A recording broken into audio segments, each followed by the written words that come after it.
RS classes के YouTube channel पर आपका स्वागत है। आज हम पॉलिटिकल साइंस की बुक सेकेंड बुक के फर्स्ट चैप्टर का अध्ययन करेंगे।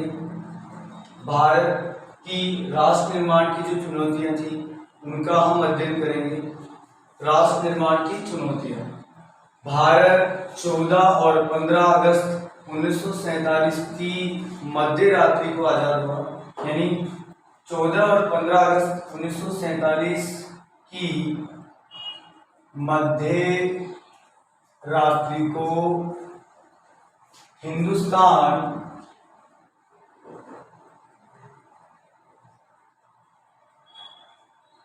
आजाद हुआ।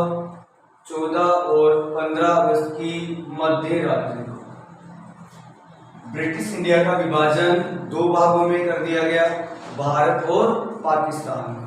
यानी भारत 15 अगस्त 1947 को आजाद हुआ। भारत के पहले प्रधानमंत्री, स्वतंत्र भारत के पहले प्रधानमंत्री व विदेश मंत्री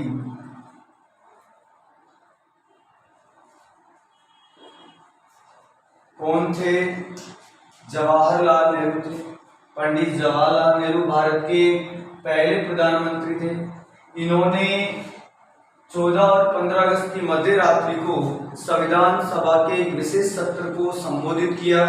उनका ये भाषण भाग्यवधू से चिर प्रतिष्ठित भेंट या ट्रिस्ट विद डेस्टिनी के नाम से जाना गया। यानी 14 और 15 अगस्त 1947 की मध्य रात्रि को पंडित जवाहरलाल नेहरू ने भाषण दिया। उनका ये भाषण किस नाम से जाना गया? भाग्यवधू से चिर प्रतिष्ठित भेंट या ट्रिस्ट विद डेस्टिनी के नाम से जाना गया। भारत के पहले प्रधानमंत्री या पहले विदेश मंत्री कौन थे? पंडित जवाहरलाल नेहरू थे। इन्होंने संविधान सभा का जो भाषण दिया वो दिया दिल्ली की लाल किले की प्राचीर से। दिल्ली की लाल किले की प्राचीर से इन्होंने भाषण दिया। उनका ये भाषण भाग्यवधू से चिर प्रतिष्ठित भेंट या ट्रिस्ट विद डेस्टिनी के नाम से जाना गया। 1947 का समय अभूतपूर्व हिंसा व त्रासदी का समय था। यानी आजादी कई लोगों के लिए बर्बादी साबित हुई। कई लोगों को अपने लोगों से बिछड़ना पड़ा और कई लोग या लोगों ने अपने ही लोगों को मारा। तो 1947 का जो दशक था, समय था, वो अभूतपूर्व हिंसा और त्रासदी से भरा हुआ था। उस समय राष्ट्र निर्माण की 3 प्रमुख चुनौतियां थी। राष्ट्र निर्माण की 3 प्रमुख चुनौतियां थी। कौन कौन सी थी उनके बारे में बात करेंगे। पहली चुनौती थी लोगों को एकता के सूत्र में बांधने की। लोगों को एकता के सूत्र में बांधने की सबसे बड़ी चुनौती थी, क्योंकि भारत में कई धर्मों के लोग रहते थे और ऐसा कोई क्षेत्र नहीं था जहां पर एक ही धर्म के लोग रहते हों। ऐसे में संविधान निर्माताओं के सामने राष्ट्र निर्माण की सबसे पहली और तात्कालिक चुनौती थी लोगों को एकता के सूत्र में बांधने की, गढ़ने की। दूसरी चुनौती थी लोकतंत्र को कायम रखने की, क्योंकि भारत में संसदीय शासन प्रणाली के तहत प्रतिनिधि मूलक शासन व्यवस्था को अपनाने की बात कही गई थी और इसी के आगे चलकर लोकतंत्र की स्थापना करने की बात कही गई थी। ऐसे में लोग यही आलोचना कर रहे थे कि भारत में लोकतंत्र या ये व्यवस्था लंबे समय तक नहीं चल पाएगी, क्योंकि भारत में कई विचारों के, कई भाषाओं के और लोग रहते हैं, उनमें एक मत होना काफी मुश्किल होगा। तीसरी चुनौती थी समूचे समाज के लिए कल्याणकारी योजनाएं बनाने से। तो ये राष्ट्र निर्माण की प्रमुख चुनौतियां थी। इसके बाद में आगे बढ़ते हैं। अब हम बात करेंगे कि आजादी से पहले इंडिया को, भारत को, हिंदुस्तान को किस नाम से जाना जाता था। तो आजादी से पहले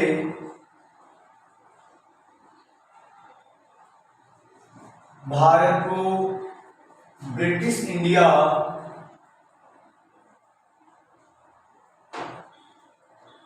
के नाम से जाना जाता था। इस ब्रिटिश इंडिया का विभाजन दो भागों में किया गया, एक पाकिस्तान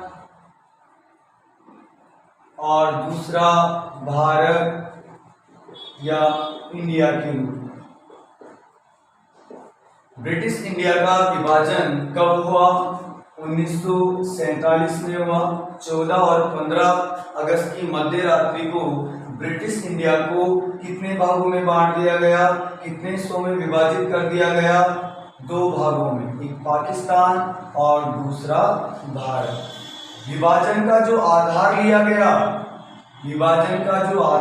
गया, वो लिया गया धार्मिक बहुसंख्या को लिया गया।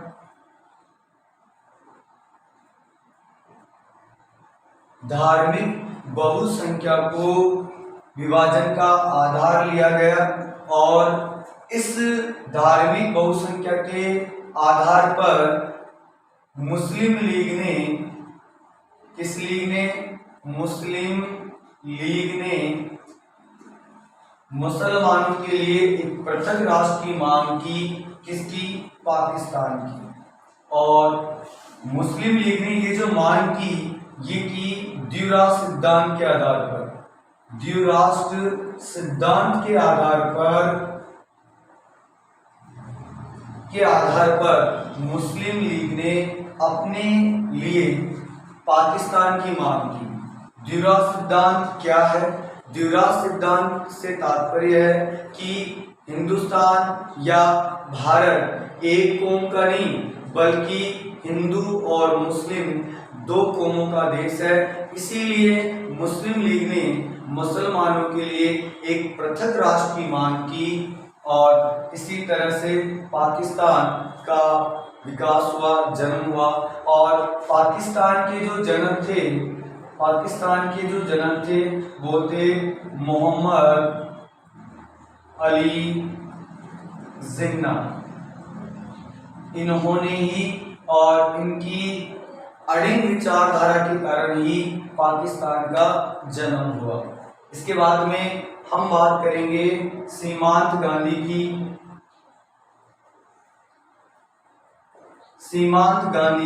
सीमांत गांधी जो थे वो, इनका पूरा नाम है खान अब्दुल गफ्फार खान। इन्हें सीमांत गांधी को किस नाम से भी जाना जाता था, या उनका पूरा नाम क्या था? खान अब्दुल गफ्फार खान। और ये पश्चिमोत्तर सीमा प्रांत के निर्विवादित नेता थे।